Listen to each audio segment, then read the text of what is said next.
Hey, Nate, just FYI, it's the 4 split today. So, Scoot. Oh, will you put the other thing on? Because that's what's going out live right now. Put the pre-show on. He sees it now, so that's good. So I don't have to tell him.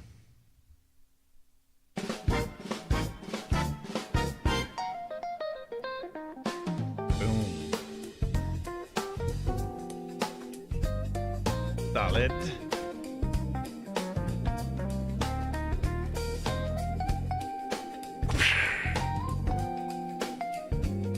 Oh, no, don't be going to that channel.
And banter, balls and banter, no excuses, just win, win, win with your balls and banter. We got balls, we got pucks, we got sticks, we got everything in between. We got balls and banter. All right, folks, it's Tuesday. Hope you had a great weekend. Welcome to the show. Lots to get to. Man, lots to get to. We're going to go kind of all over the place. Zigging, zagging. The whole crew's here. We got Zach in studio. Jonathan hitting the keys. Thomas Cunningham. Tom and Nate joining. Good to see all of you boys. Did you have a good weekend? Yes, I've got World Cup fever now. I'm totally on board and into it. I want to know, like, have you been going to bars watching where you are? No, I haven't, just from the comfort of my room. Okay, good for you. But I was going to say, if you had, I just wanted to see, like, the outfits that you were rocking to these things. Because I know you'd show up with the right get-up going. Nate, have you been betting on them? Is there any World Cup gambling going on? I made one parlay that got ruined with the Brazil tie. Okay. Otherwise, it was pretty good. I feel like we're only like 3 games into it, but, All right. We'll see. Sons of bitches.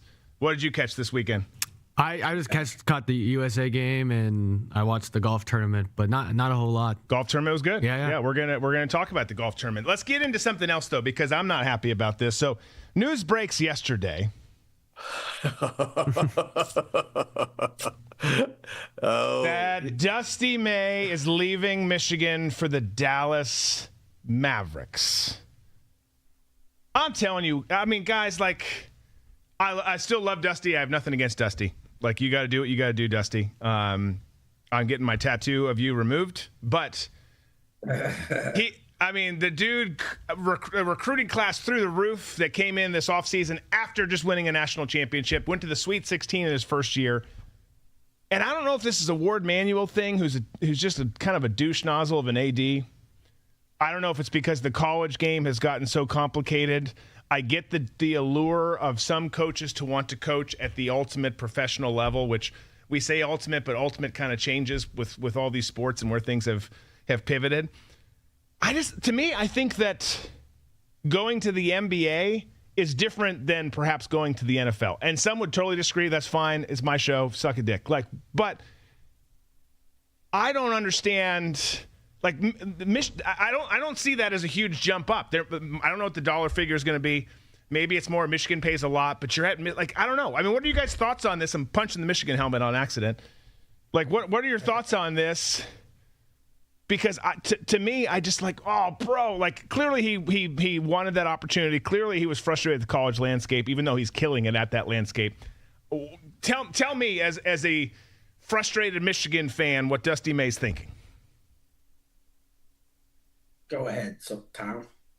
Well, what I think Dusty May is thinking, and I'm going to try and crawl into his head real quick, I'm thinking that he ultimately, if his career path to win an NBA title, I think that's first and foremost, and to grab a bag of money. Money's being thrown around everywhere. I know that it's thrown around in college, but I think at this point with his career to make it to the NBA, and plus look at what he has to work with at Dallas. You're talking about getting to a team that has some great players already on it that just need to be molded and crafted, where you could win, multiple NBA championships. And if you've got a team like Michigan, you had an all-star recruiting class to come into your next season as defending national champions, who's to say none of those players go away? So I understand where he's coming from. To me, the mindset is I want to win an NBA title. I also want to get paid, and look at the foundation that I have at Dallas going in there. I think to me, it would be a no-brainer if I was in his situation. I mean, no-brainer may be strong, but I hear what you're saying. I think you're right. I think that's the auspices of all of this. Maybe there's Ward Manuel piece tied to the back end of it. Maybe there's not. I don't know. We probably will never hear about that.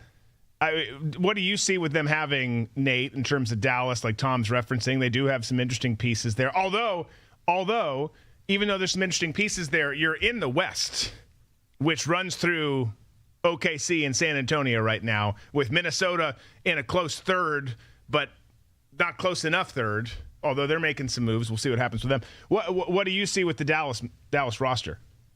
Oh, yeah. I mean, you got Cooper Flagg. That's the besides Wemby, he might be the highest touted prospect, I feel like, since Derrick Rose or something, Yeah. He was kind of looked at as a generational player. So you got him. You still got Kyrie there, which you can trade away. You got Anthony Davis, that trade. You got so many first-round picks coming in that you're basically going to have the chance to craft that team how you want. If the GM lets them have input, obviously, on stuff like that. But, yeah, the sky's the limit. And like you said, the West is stacked, and, some of those teams will be there for a minute, but, they're not on a next year or 2 year timeline. I think it's 3 years before, because you got Cooper Flagg, sure, but then, whoever they pick tonight, and then with those remaining draft picks they've got from Davis, what they do with Kyrie, there's still going to be some developing. So, he's got time there, and he's got the ability to build it himself. Like Tom said, I'm sure he's probably going to get paid more than he did at Michigan. And I think there's still a level of that prestige of doing it in the pros versus college. Whereas, I kind of hear what you're saying. Things are kind of shifting where it's not so much there's college and then the pros. Can a coach, can a player make it in the pros? They're almost two different things. Right. And there's some college coaches who have embraced that, like Nick Saban, who's just I can kill it on this level, and that's what I'm good at, and I'm going to do it. And despite that, I still think, especially in basketball, there's a prestige of that, of let's see if we can do it pro. get it, Yeah, and I get it. Some people just have that itch. They've got to scratch it. They've got to test it out. And even, I mean, at one point Nick did too before he settled in Tuscaloosa and says, "This is it. This is great." You're more of a, I mean, in most sport, you're more of a college guy than pro guy, right? Yeah. So, what's your take on this? I mean, kind of like what you guys said. He's done what he has in Michigan. It's been great, but yeah, he gets a call to do it up in the NBA. I think he's going to take he's going to take the offer.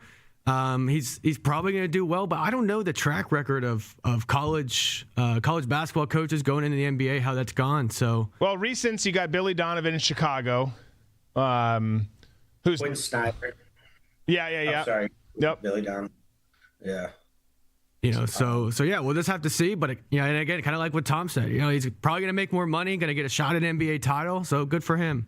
Okay, maybe this is I'll admit it. This is the Michigan.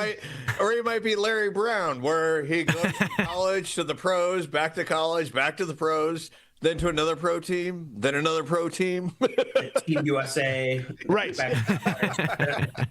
Who knows what the path's going to be? I just think when you get a chance, if you're killing it and you're at, I don't even know a great example.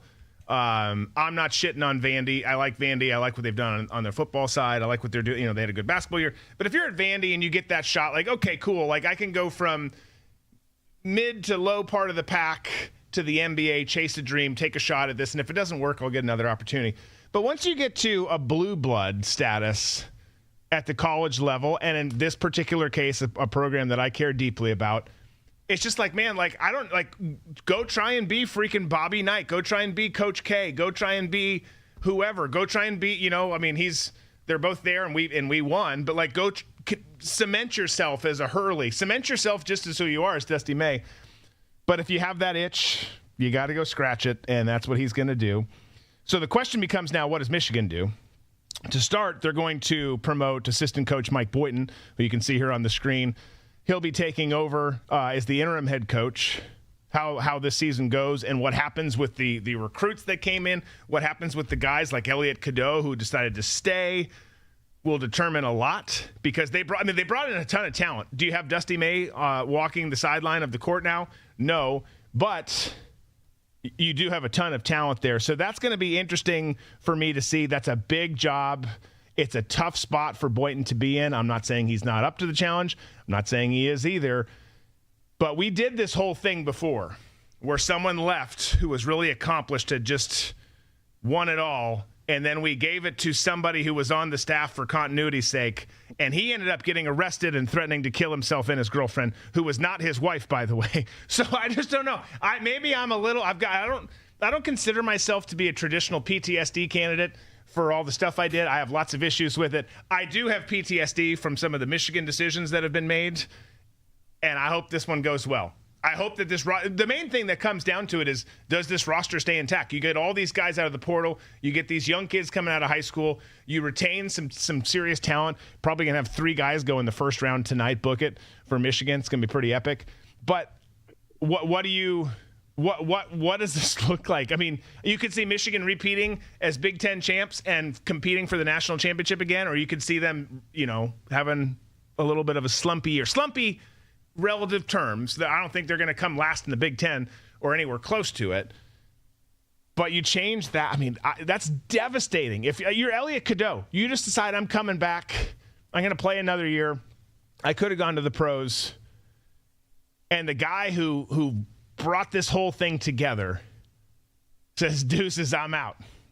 I don't know. We'll see. Well, I mean, Tom, what do you guys think? I was going to say, oh, sorry. Go ahead, Nate. Go ahead. I was going to say, maybe that's one thing he didn't like about it was all the recruiting in the off season. You're kind of even recruiting during the season. You got to deal with this transfer portal. He's like, yes, I built this great recruiting class now, but what about next season? Will some of them leave? Even if they're not drafted, will they just transfer to somewhere else? And he's like, I just want to coach. Right. I want to put a guy under contract for 5 years and know I have him. Well, that's the thing. I mean, that is because in this day and age, that's great. Congrats. You won the national championship. You put together a great roster. You're a hell of a coach. You're one of the top coaches in America. What are you going to do now? The season is over. A new season has begun, and you have people leaving for the draft.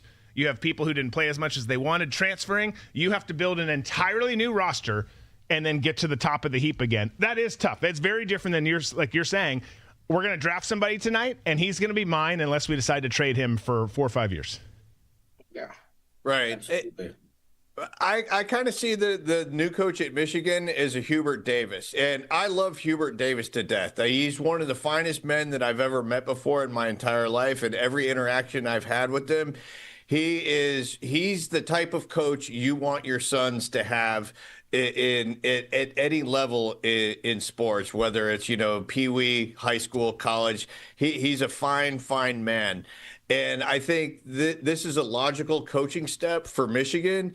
And, like with Hubert, it just didn't quite work out. The first couple of seasons were okay, showed some promise, and then it just kind of fizzled away. And, I hope the new guy at Michigan, has better luck than Hubert did, but that's just...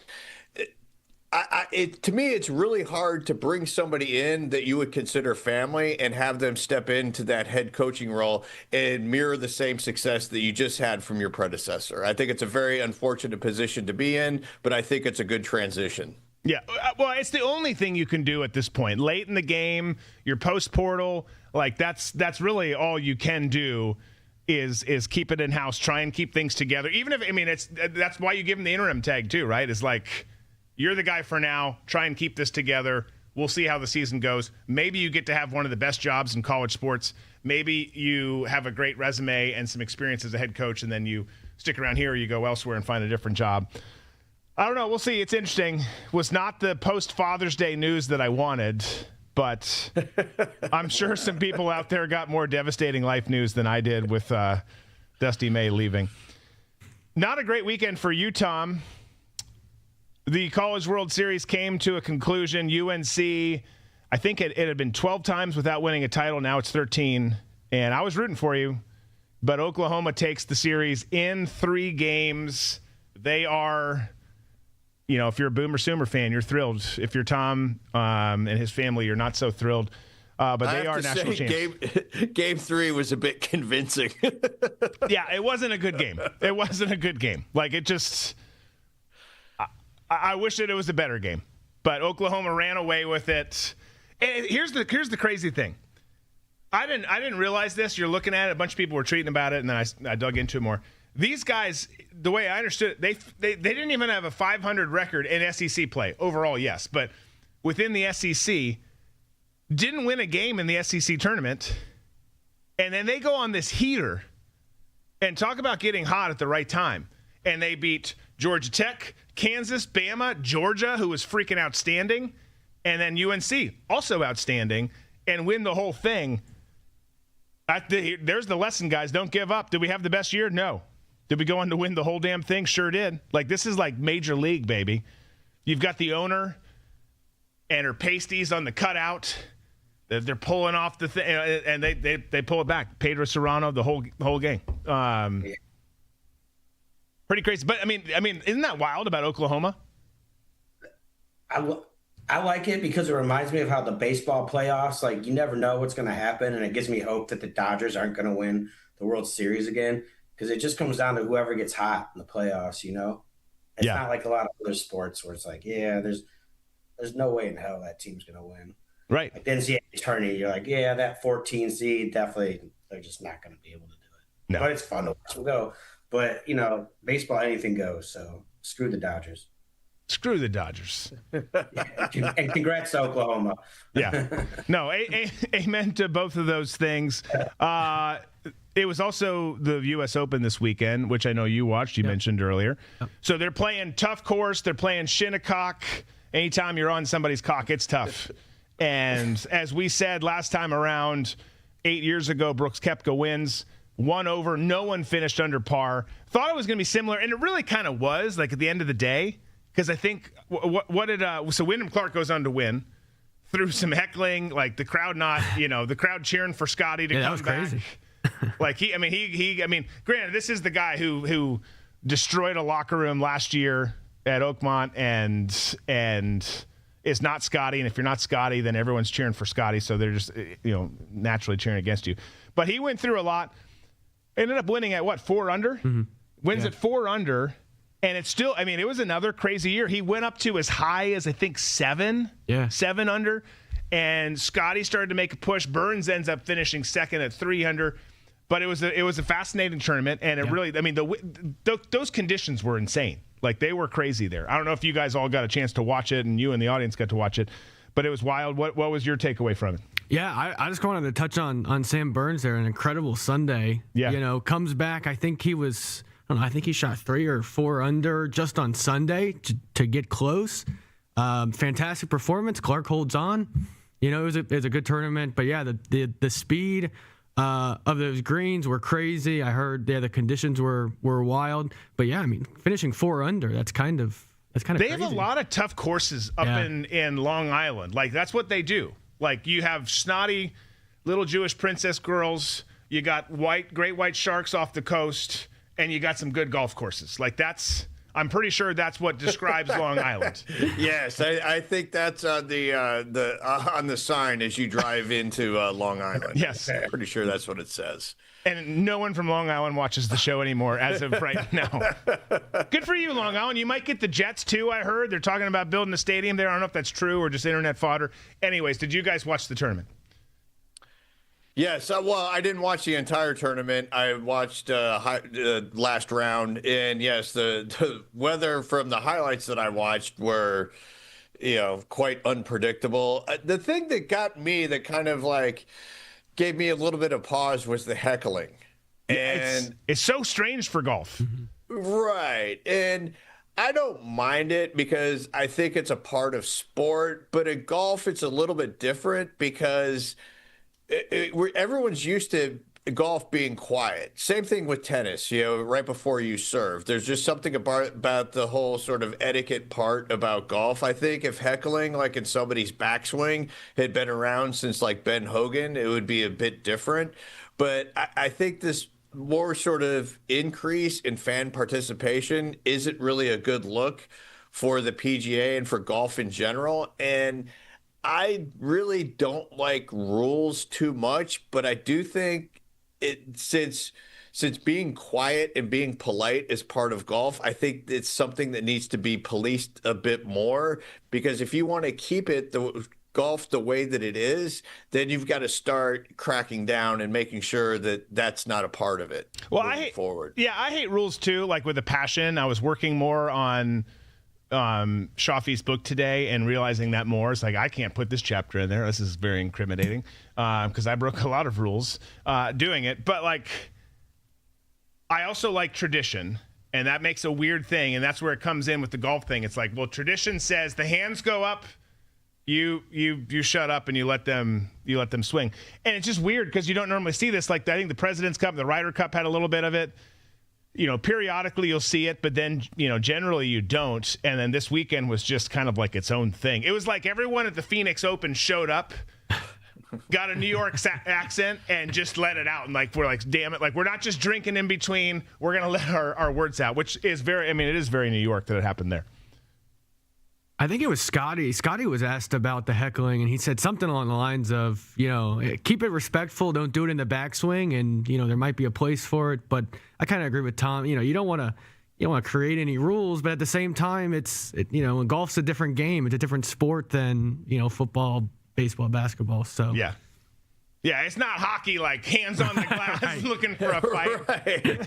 Yeah, or football where, it's encouraged to have that sort of fan interaction, which I get. But I also get that, if you're going to have a sport where concentration, and you concentrate in all sports, but when it comes to golf especially, where it's all about concentration, do you really want to be that guy that, is talking smack in somebody's backswing? I don't know. Is it worth the clicks that you're going to get on social media? I mean, you throw that into the mix now of everything being clickbaity and wanting to be the person that goes viral.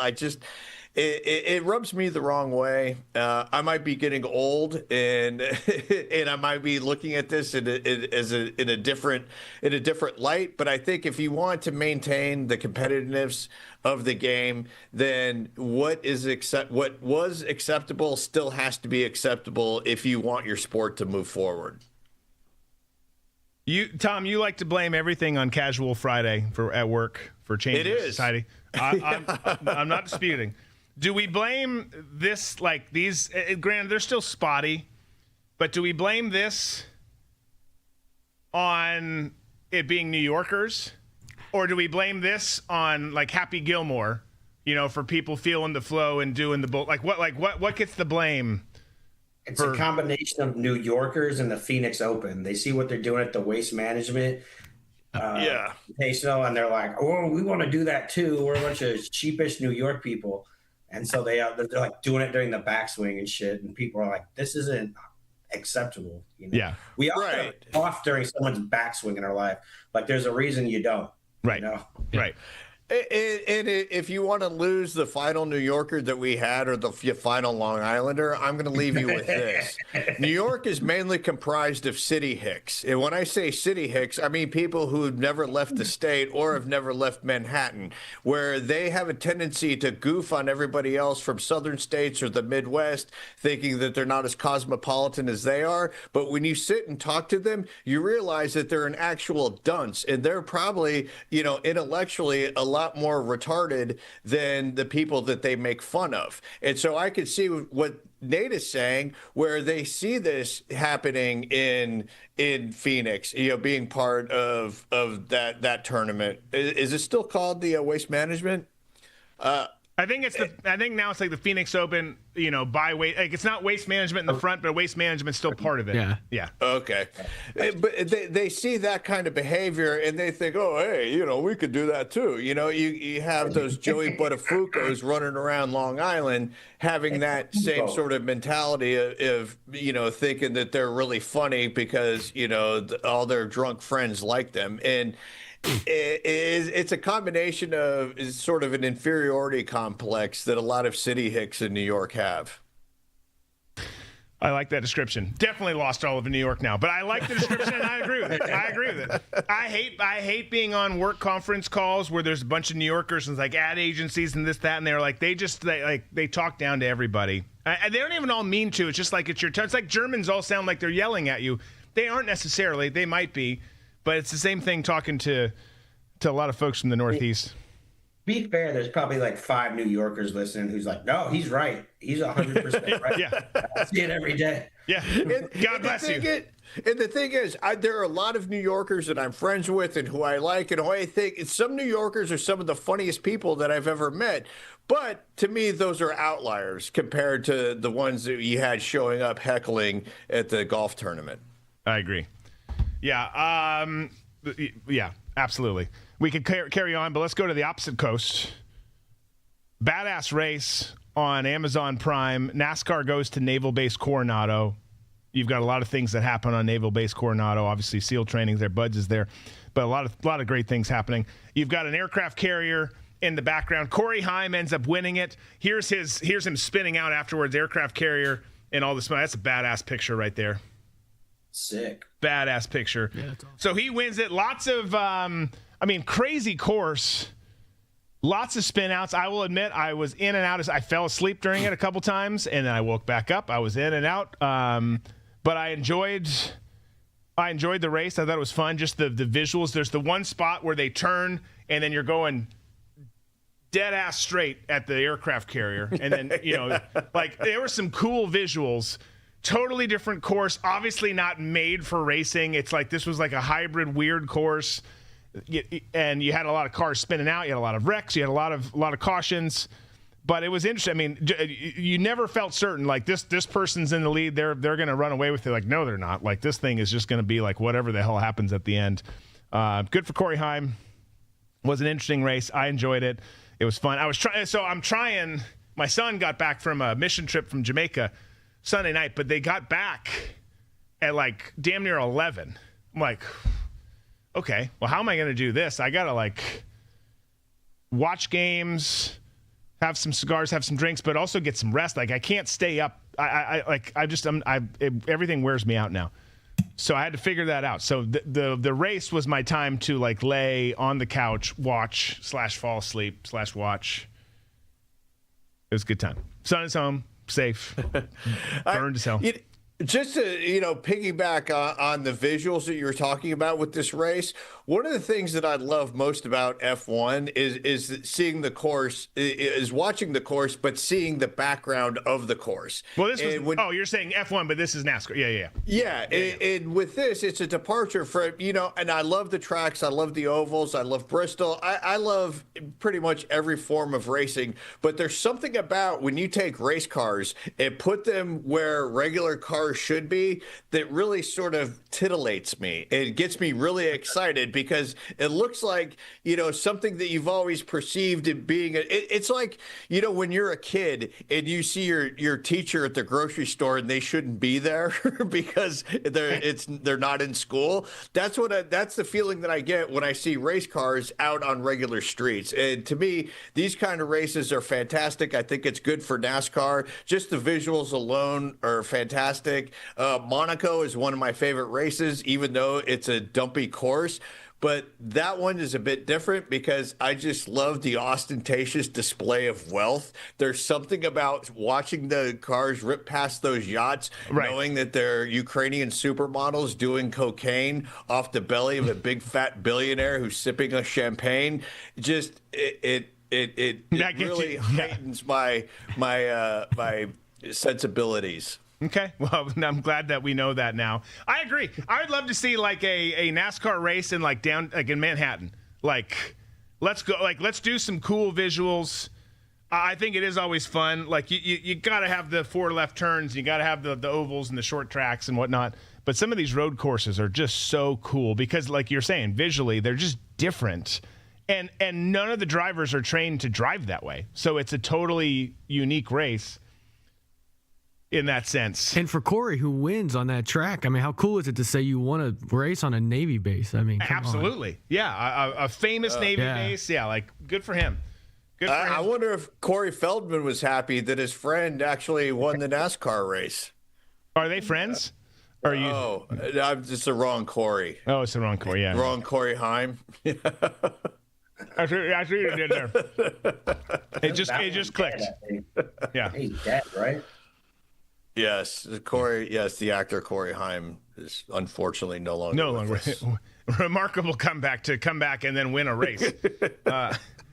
Let's talk Miami. There's a lot going on down there. It's basically a different country, but there's a lot going on down there.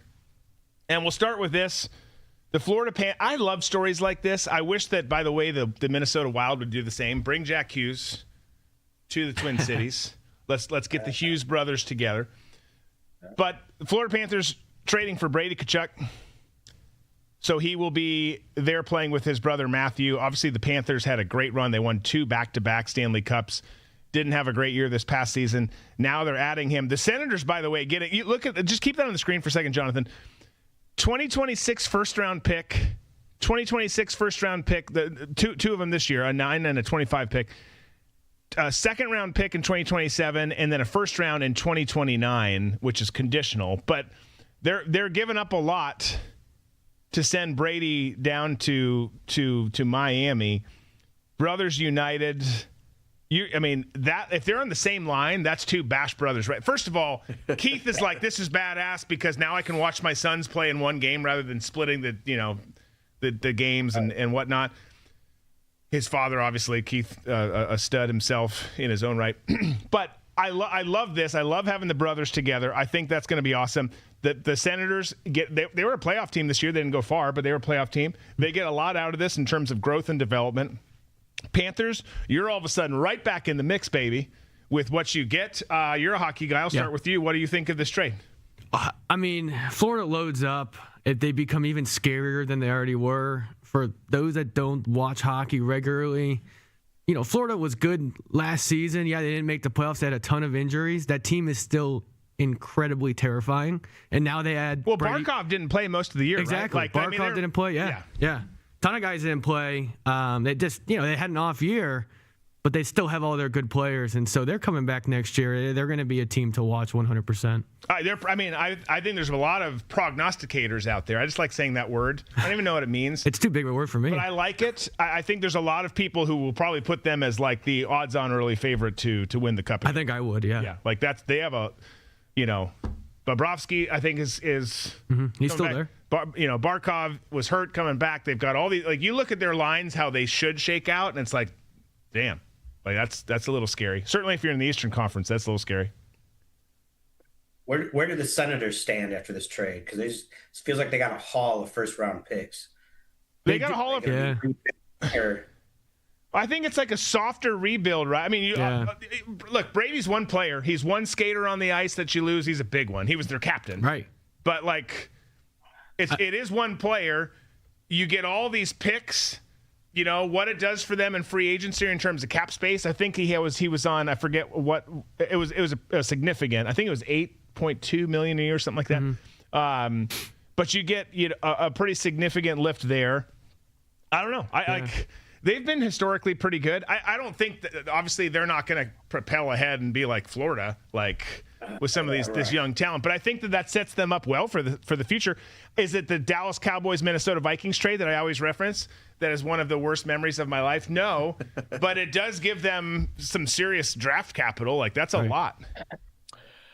I am really excited about this trade because the Tkachuk brothers are playing together, because this reminds me of the best sports movie ever made, and that being Slapshot. I know that I'm going out on a ledge and by saying the best sports movie ever, but to me it is. And I will say this from a marketing standpoint, if I worked for the Florida Panthers right now, I would encourage both of those brothers to get black glasses, put those on, put the tape in the middle, and then I would do my best to try and find a third brother or somebody who just kind of looks like them, throw the glasses on, and then my line is set with those three. Because I think there's just, to me, there's something about sports, it's story. Sports is the ultimate reality show when you get down to it, because it's unscripted. You don't know what's going to happen. They're good guys, they're bad guys, depending on which side that you fall on it. And in the end, it's just up to the team that is prepared the best, trained the hardest, and you get to ride those waves of emotions as a spectator. So for me, anything that you could build onto that sense of wanting to cheer for a team and developing the players into, these larger than life guys, like characters almost, that, are a welcome departure from regular everyday life, so we can invest our time and money in watching them and cheer for them, I think is fantastic. I applaud this deal. It's got Tom's endorsement. I'd like to put my name into that hat for the third Tkachuk brother. Okay. I was going to say, I mean, like, I'm sure Keith loves having sex with his wife, but that's a tall order to be like, we need you to impregnate her, plant that seed, and then have the baby ready to go by the fall. Like, that's a tall order. So Nate will step in. By the way, Nate, someone was saying, is Nate's hair in cornrows? It is. Yes. Oh, it is. I said, I don't think so. Look at that. This is the first time we've ever had somebody on the show in cornrows. I can say that with you can't see the back. I can't see the frame when I turn around. That's funny. 100% certainty. I thought That's I caught great. that. What spawned that? Like, is Toledo just getting to you? I've got them before here in Toledo and other places. It's kind of a summertime thing. Okay. I didn't have them up because it was such a brutal winter here. I was just wearing hats and stuff. And then I'd had them at the end of the last year. I found out from the girl who braids them here that the people in Baton Rouge braiding them were kind of damaging my hair. So I was kind of letting it heal a little bit. That's Lane Kiffin's fault. Yeah. Yeah, I know, right? I'm going to blame him. So, but, summertime's here now. It helps keep it out of your face. It's a lot cooler. It feels good. Yeah. So, all right. See, hit your scalp. The lead singer from Korn had it right the entire time. Yeah, I guess so. I mean, I guess so. I was at a festival a couple years ago, and somebody walked by me and said to his friend, "Oh, the lead singer from Korn's here." And I was like, "Oh, that was the first time I got that." Did I tell you? Stop me if I did this, because I don't like retelling stories, and I don't want to slide into that stage of my life where I'm doing that all the time. Yet. It's going to happen. But did I tell you we're at the restaurant last weekend and on the top of the hotel with my daughters and wife after the concert, but the next day we're in Savannah. And like the waiter and you can't give this compliment to me, by the way, but I'm wearing a Vikings polo, and the waiters and like the chef and people have kind of walked around a couple times like, okay, that's weird. That's whatever. Like, every once in a while, we're not that big of a deal. Every once in a while, like they've seen the commercials that I'm in or the show or whatever, and they see it. But the chef finally comes out. The chef plates my food. So did you play with the Vikings? Like, no. And I was like, yes. No, I didn't. But yes, I thank you so much. Like, thank you for that. And then the waitress came out later, like, are you sure? Like, yeah, I'm sure. Like, yeah. Bro, if that happens again, always go with the long snapper because nobody will bother to check. Exactly. I should have. That's kind of what I was thinking. Like I should have just said yes, like, nondescript position. Like, I'm not like Scott Studwell. I wasn't like a star linebacker for them in the 80s and 90s. Like, I just was, I was just on the team. Practice squad is still the team, right? Exactly. You still get paid a shit ton of money. But no, I was honest. And then I was like, damn it. But thank you. Like, thank you for making an out of shape, mid-40s man feel like he got to play for his favorite team. So wait a second. Before you move on, let me get this straight. You were in Savannah, Georgia? Yeah. Did you stay at the Thunderbird Motel, one of my most favorite motels? Yes, it is a motel. One of my most favorite motels in the entire country. I know that what you're talking about because you and your wife have sent me pictures from that hotel room. Not the kind of pictures you're talking about or thinking about, folks. Safe pictures. But it is a different. No. We stayed at the AC Hotel, which broke my laptop. Which is a great hotel, just a bad bellhop. But the hotel was great and it had a great Riverview restaurant like up top. Very different from what you've described. Describe what's in the room at the Thunderbird to the audience, Tom, because not everyone sees our late night drunk text. The Thunderbird is jump into a time machine back into the 1960s where you go into a motel, a motor lodge, you park out front. I usually don't like hotels or motels where the doors open directly into the parking lot because I feel like I'm going to get murdered, but not the case with the Thunderbird. You're transported back into those carefree gay days of the 1960s where the family takes a road trip in the big station wagon. You pull in after the end of a long journey of telling the kids to be quiet or else you're going to turn the car around. And once you walk inside, you cross that threshold into your room and you're greeted with an RC Cola and a moon pie right on your pillow. So classy. So classy. I think this was the same time too where Tom's walking around with, you could get, wasn't it, Tom? Maybe not, but I'm going to say it anyways. He has found an adapter. This is, he's at the studio every day then for the most part. And he's found an adapter that goes into his phone and then has an old school 80s like cord and a handheld device on the end. Yeah, it's actually in the studio. It's in the chest of drawers right next to Jonathan. Okay. If you just open up the top of that, you'll see it in there with the red handset.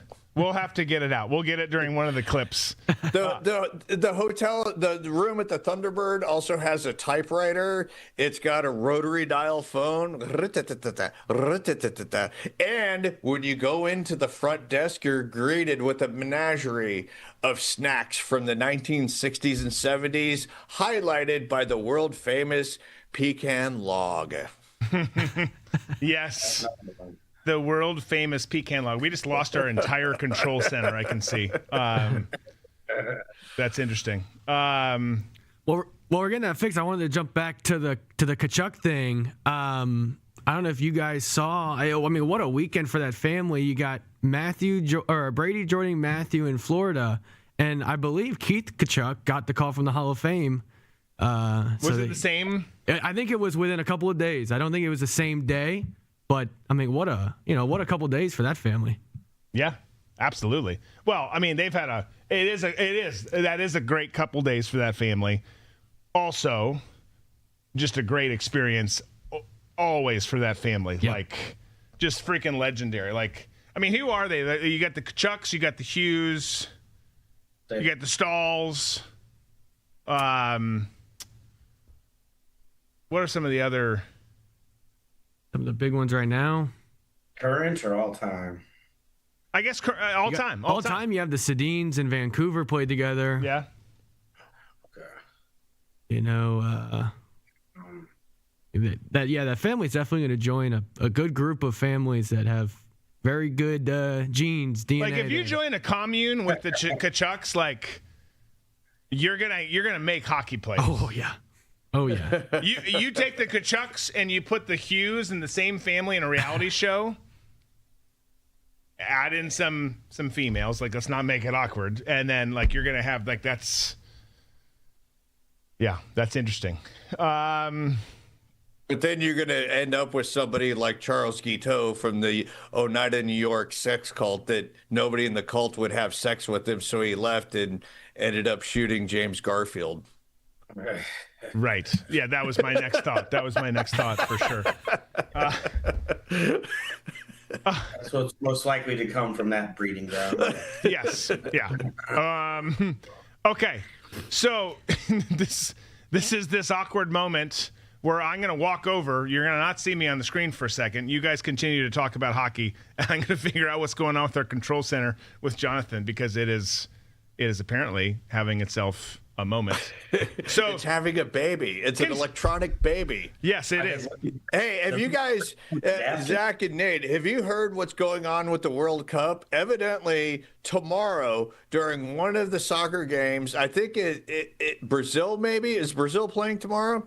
If they are, let me backtrack. One of the games, it's a woman from Brazil who's some sort of clairvoyant or really into like astrology. She has predicted that there will be an alien sighting at one of the soccer games, and a couple of the players will be taken off the field. Have you guys heard this? I heard it from a mutual friend of ours. Yeah. I saw it online, but I didn't look into it. Wow. See, that's a problem with a lot of conspiracy theorists, because a lot of these people, I'm sure this woman has predicted things that have turned out to be correct. But the corner that you paint yourself into, if you're a so-called clairvoyant or some kind of other omniscient being, or just a regular run-of-the-mill conspiracy theorist, as soon as you start adding dates to things, then it's done. You can't add a date. You can say, oh, this might happen. And so when it does, it might be 10, 15 years from now. You can say, see, I was right. As long as you don't add a date to it. As soon as you add a date, then you get to be like that one dude, Marshall, what was his name? I'm thinking of Marshall Holman, but I think Marshall Holman was the bowler. But the one guy with the Hale-Bopp comet. And he predicted that when the Hale-Bopp comet would come, that they were all going to jump on there. And so they all decided to wear it. And since it didn't pick them up, put on the date. Yeah, he gave it a date. And so once it didn't show up, they all had to kill themselves. Yeah. Yeah, you give the date. I mean, it's like the nail in the coffin when it doesn't come. I remember, what was it? It was like years ago that there was a calendar that predicted the world was going to end on... Yeah, the Mayan calendar. Yeah. And it's like, the day comes, everybody's waiting for the world to end, and it doesn't end. So, you know, now they're proved wrong.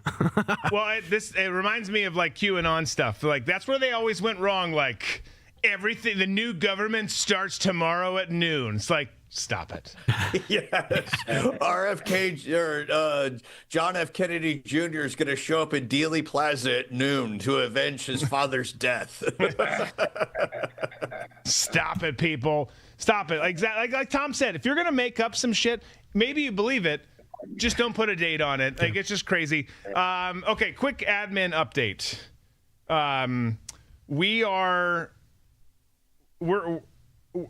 Something's gone wrong. We can't show the rest of the assets, but we can talk through the assets. I think we're still live for all of you guys. So we're going to keep driving ahead. Jonathan's job just got a whole lot easier. So congratulations to you, Jonathan. If that's not true for other people, then we'll put the rest of this out here shortly. But sticking with Miami, going back to that, Giannis is getting dealt to the Heat. It was talked about that the Celtics, the Timberwolves, the Heat were the teams that were the most likely to get him. The Heat, hot and heavy, which makes sense because Heat, hot, heavy, all those things, right? Very sexual down in Miami. But they're sending Giannis and Bobby Portis to Miami for Tyler Herro. They picked all the names that were. Here's why they made this trade, I'm convinced. They were like, we can't pronounce these dudes' names, so just get rid of them. because they're like Tyler Herro, Kalel Ware, Jaime Jaquez Jr. and Kasparas Jaconius. Like they traded everyone they couldn't pronounce, and then they're getting 3 first-round picks, including number 13. There's a pick swap. There's a second-rounder. All sorts of stuff. Another big trade, kind of like the Panthers trade, where they're getting a ton. The Senators in this case are getting a ton in response. So this will be very, very interesting to see. Nate, how do you feel about Giannis going to South Beach and playing ball for the Heat? I want to say this reminded me a few weeks ago that Miami was the betting favorite for him to land. And it makes sense. Like, Pat Riley's never been afraid to swing his ding-a-ling and make a big move like this. And, yeah, I think it's a great ad for Miami. I'm kind of in the belief that Giannis is kind of teetering down his prime. Like, you'll still get some good miles out of him, but, like, will he be healthy come the playoffs? Because it's been a while since that has happened. And even last year, like, I know they were tinkering with the injury report and didn't want him to play, but he was legit injured to, like, at some point towards the beginning of the season. So it's like, yeah, I mean, on paper, sure, but what are you getting? Are you going to get Giannis the year they won it, or are you going to get Giannis that's, like, always hurt in the first round of the playoffs? Right. If he's there, him and Bam Adebayo, like, it's a big duo to contend with. They lost a lot of depth with it, and I haven't gone back and seen what their lineup looks like now that they lost Hero and Ware and Jaime Jaquez was. I don't think he won. No, he didn't win sixth man this year. Maybe last year he was in the running. He's a great sixth man. He's kind of an energy guy who could shoot the three. His sister, just drafted the WNBA, UCLA champion. So I don't know what Miami has in mind to kind of round that depth out. Spoelstra will be a great coach to handle it, though. So we'll see how that goes. And for Milwaukee, it's like the saga's finally over. And for the rest of the NBA, the saga's finally over. Yeah. Because now everything is going to open up. Because that just kind of sets the bar. And, like, where does he go? Because, Miami, other teams looking to trade. They're holding their assets to see if they can get Giannis. So now the floodgates should open before the draft. But, it's good for Milwaukee. They still got like a 5-year recovery plan from the past 2 years of just, like, trading everything they have to try and add one more piece for Giannis. It's going to be a slow burn, but they do. Like we talked earlier about the Senators trading Brady Tkachuk to Miami. Like, they still had a great year. They get rid of a good player. They get a draft haul. They're in light rebuilding mode. Milwaukee is in a different one, They're in right now. They got to rebuild from the ashes, because they did nothing. They were bad last season, and now you don't have Giannis. But well, they're suggesting Davion Mitchell, Norman Powell, Andrew Wiggins, Giannis, and then Bam as the starting lineup. That doesn't speak to the depth part, but yeah, it's not super great. Davion Mitchell's kind of been a better sixth man, I feel like, in the years coming off the bench. He's a pretty streaky shooter. Pretty good energy guy. I don't know if you really want him starting 82 games a year. That's the dude you want to bring off the bench. But, I mean, that said, it's still early. Pat Riley will make more moves. We'll see what happens. Yeah, we will. I wanted to play this clip. I'm sorry that our one encoder went down and we can't play it. But the Knicks had their, we talked Thursday about how the Knicks are going to the White House at some point. And they had their parade, obviously, in Manhattan for winning the NBA Finals, as they should. And there's a bunch of video. They're mostly the same video, but there's a bunch of versions and a bunch of people who have posted the video where Tyler Kolek, who played 62 games for the Knicks, short white dude, but he played in whatever percentage that is. They play, 82, 84? He played in the vast majority of the games. And he was mistaken for a fan at the parade, and the cops are pulling him out and being like, ho, ho, ho, ho, how'd you get behind the barrier here? He's like, bro, I'm on the freaking team. But he's the most pedestrian-looking dude. Yeah. When you're used to looking at Karl Anthony Towns and Jalen Brunson and some of their dudes, and then you see Tyler Kolek, you're like, how did you get here? And how old are you?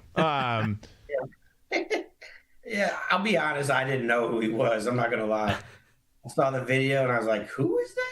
And he played in 62 games. If you told me he was the 12th man and played 5 minutes all year, yeah. All right. But I was like, he played 62 games. I've never heard that name before. I'm with you. I saw the thing. I was like, I don't know who this is. And then you start to dig into, you're like, oh, wow. Like, that is a big deal. Still kind of crazy. Like, I don't know who this is. Like, you tend to know who 6, 7, 8 off the bench are, who some of the depth, players are. The cops in Manhattan didn't know. Like, the NYPD was like, yeah, no, get out of here, white boy. Like, bro, you're white. Like, you don't play for an NBA team. Stop it. Like, that's ridiculous. City Hicks. City Hicks.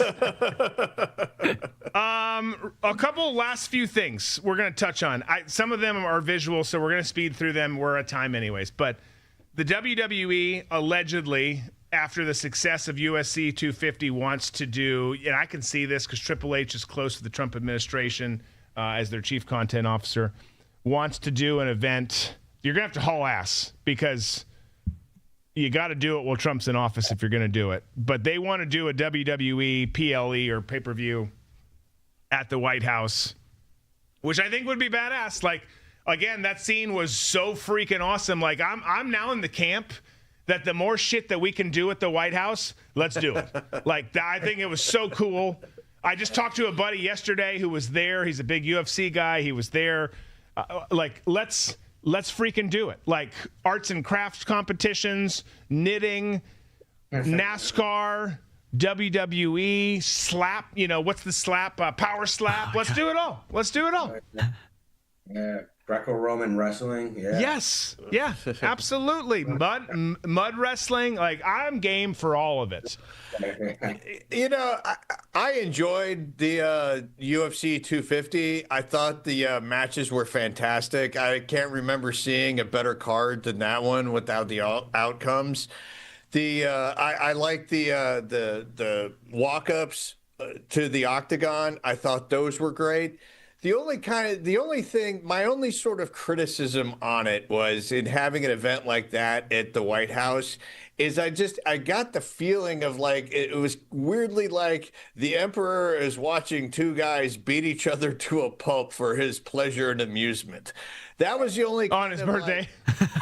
That sort of drawback to me with the whole event. But when it comes to presidential history and the fact that the White House is supposed to be everybody's house, I do like the idea of hosting events like that there, even though most normal people won't be in attendance for it, but being televised from there, I think it does add a little bit more to. I don't think it takes away from the White House like a lot of people have said. I think it adds to the fact that it shouldn't be something that's off limits to regular Americans, even though, like I said, you've got to be in a certain class of people to get that invite and security screenings and so forth.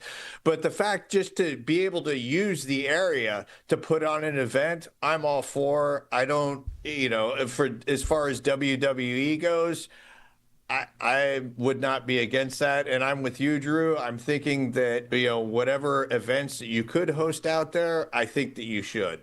Yeah, 100%. Well, and look, like, yeah, it does look that way. But at the same time, Trump's a huge UFC guy. It makes sense that that's the sport that happened there first. Like, he loves it. He shows up in Vegas and all these places all the time doing it. Like, he's a genuine fan. Like him or don't like him, he's a genuine. He loves McDonald's and he loves UFC. Like, these are the things that we know to be true. And I think it's phenomenal. I wish, and I get why it's not. I wish it was more accessible. If WWE goes, I want to be invited. I don't think I will be, but I will make some calls to see if the team can, because we do have a connection to them. But I think it's interesting. This. Any last thoughts on that? Because I'm going to pivot to like left field here. No, I was just saying, it's not a shocker. I mean, TKO owns both UFC and MMA, right? So it's like, oh wow, now they're trying to put their other brand on display for the entire world. What a great promotional opportunity. Well, and I tell you, everybody wants Tom hosts a pickleball rally. Yes, White House lawn. Then I'll be convinced that it's not about commercial interest and making money off of it.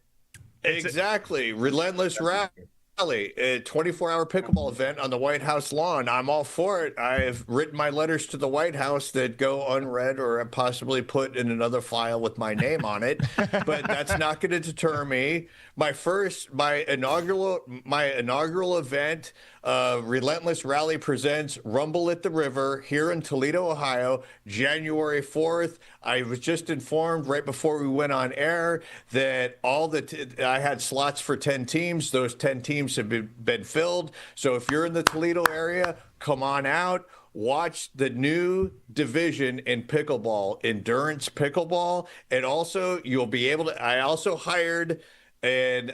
hired her from YouTube because I really liked the way that she performed. The Tumbleweed Circus. Tumbleweed is she swallows fire, she spits fire, and she also does lasso tricks. So even if you're not participating, come on out. You're going to enjoy yourself. I love it. Thanks for that plug, Drew. Yeah. Well, I was going to offer it up, and then you dove into it. I'm glad you did. Congrats to you filling up the slots. That's freaking awesome. It's gonna be killer. We got to get some clips. We'll show some clips on the show when it's all done, and then hopefully it lands on the White House South Lawn when it's all said and done. Okay, did you guys? So Chick-fil-A's had a pretty good run. Yes, they use 89,000 ingredients in their chicken sandwich, and it's terrible. And yet at the same time, it's beautiful. And I love the spicy chicken sandwich and their waffle fries. And then I feel terrible, but then I go back and the customer service is so great. So I'm conflicted on all this stuff. Obviously, fast food not great for you, but it's at the same time, just do it. Like, live your life. Like the president does it. Like, you can do it too. But I was shocked to see this. The company that took over Chick-fil-A as the top fast food restaurant in terms of, scaling and climbing was Jersey Mike's. Has anyone have ever seen Jersey Mike's taking over?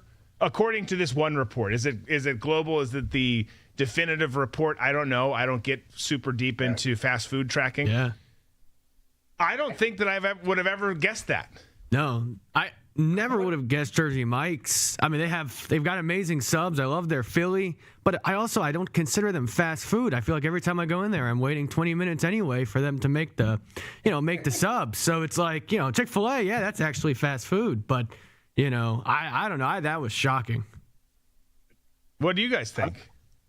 I wouldn't have guessed it, but I could see it. They're getting ready to go public with the IPO if it hasn't happened already, and so they're clearly scaling up. I can't remember because I want to say like one dude like still kind of owned like the Jersey Mike's name and franchises. He's kind of like letting it go, so it's scaling up, and then like maybe 10 years ago before the whole Jared Fogle fallout, Subway was like the number one. It was everywhere. They had the most locations. And, Jersey Mike's is kind of doing the same thing. They're selling subs. They don't have the whole like $5 and you'll lose weight thing going, but right. Oh, no, or the like molesting children thing. But like, yeah, like that's, yeah. Right. Their ingredients way back. I mean, Jersey Mike's is better than Subway. There's no two ways about it. I'm a Firehouse guy, which is more like regional to here than Jersey Mike's, but I do like Jersey Mike's. But I am shocked. And if he still owns most of that and they're about to go public, good for that dude. Also invest in this show. We will pimp the shit out. Like, I will eat a sub every time. I will be eating a sub from both sides like Kamala Harris. Like, I will, you just tell me what to do. I'll take back my comment about waiting 20 minutes for the subs too. Yeah, exactly. Yeah. Yeah, see, to me, I define fast food as having a drive-through. Anything else, I consider it to be more of a restaurant type feel. Jersey Mike's in particular, and this has a lot to do with the marketing and branding where I think they're geniuses. Even though Jersey Mike's might be in that fast food style category of your Subway, Blimpie, John Smith, Firehouse, and so forth, when you go in there, it's the perception of you being an authentic deli, and a lot has to do with the meat slicer. If you have a meat slicer on the counter and a big giant thing of turkey and you're slicing it up, all of a sudden you think, you know what? This place is legit. I can get behind it. It's just like being a deli, going to Publix or wherever and seeing that meat being sliced, placed onto the bread, and deciding what I want on my sandwich. It to me is one of the perfect ordering pleasures of life is going into a Jersey Mike's. Okay. That's a strong endorsement. You gotta get in on that IPO, bro. Yeah, you do. Like, I feel like you deserve it, even if you don't invest. Just your desire and your passion for it is outstanding. I love it. I love a good sandwich. I'm a sucker for details like that. Yeah. Well, it does slow things down. I will say this: it slows things down, and Subway's gone to that too. But like at the end of the day, your Subway, that's like, I don't even know a good example. Like Subway, like you're just not as good as the other sub sandwiches. I'm not saying you don't taste good and I won't eat you. I will. But like when you like, you what? I said I might say that about them, but you might like that. I mean, they're yeah. I guess you've like crushed your marketing and your reputation so much. Not just because Jared was fingering you just are not as good as the others.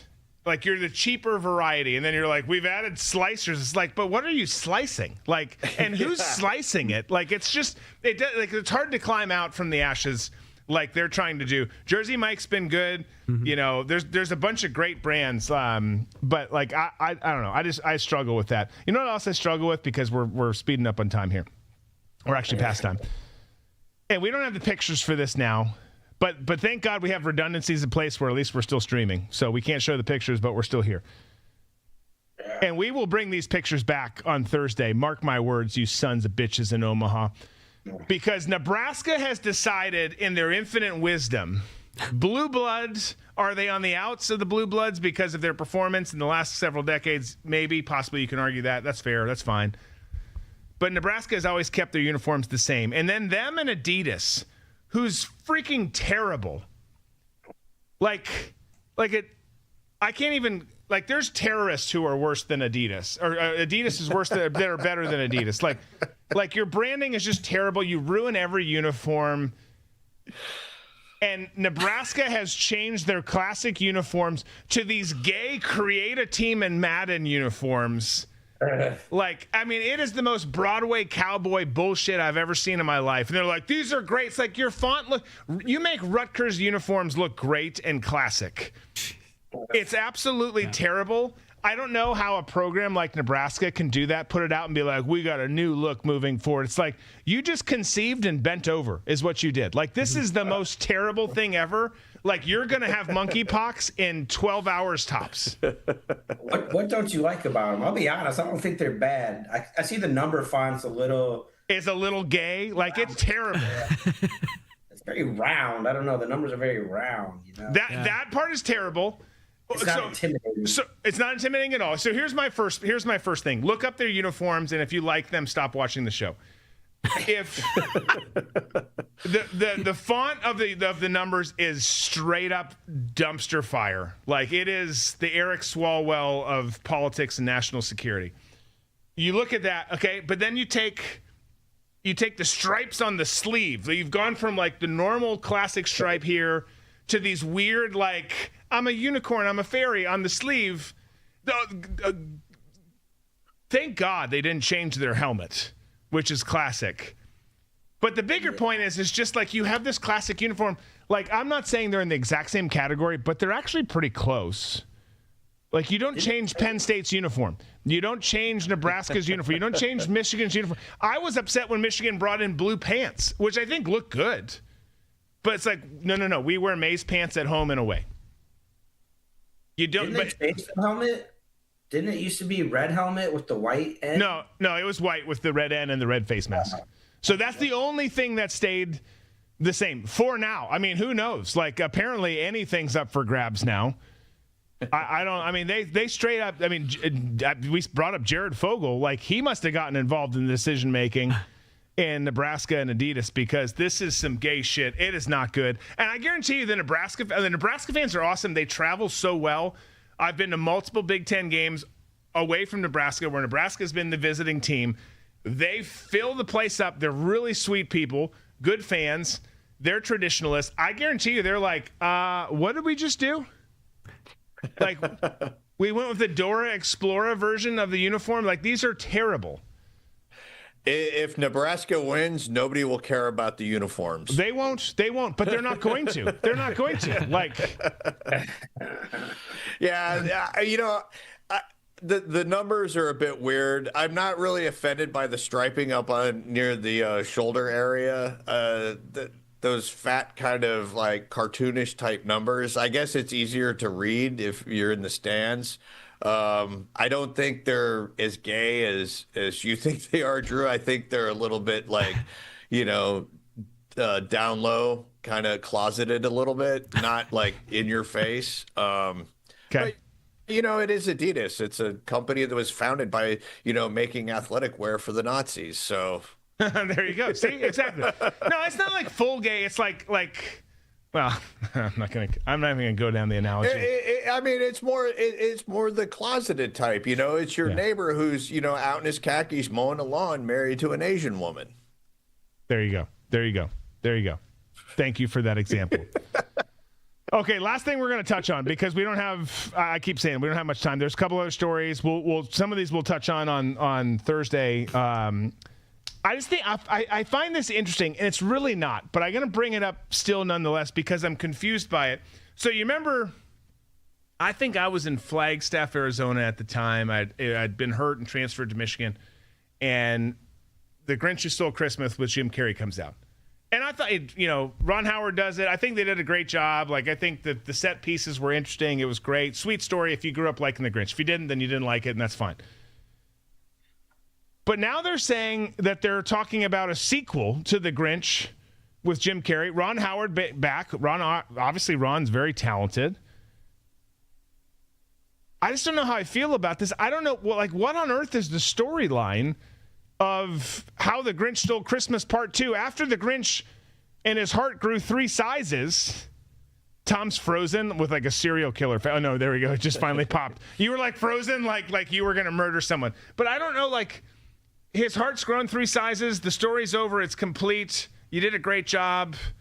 It was Faith Hill who sings the song, the anthem at the end, Where Are You Christmas? It's over. Wash your hands, you're done. What are you going to do with this story? You're making something totally up. I think he's going to save Hanukkah this time. There you go. It's going to be based in Long Island at Shinnecock Country Club. He's going to move out to the country and reconnect with his prom date that left him, and he went off to do whatever he needed to do, and she's got a little shop where she sells tchotchkes, and they rekindled the romance, and it turns into a Hallmark movie.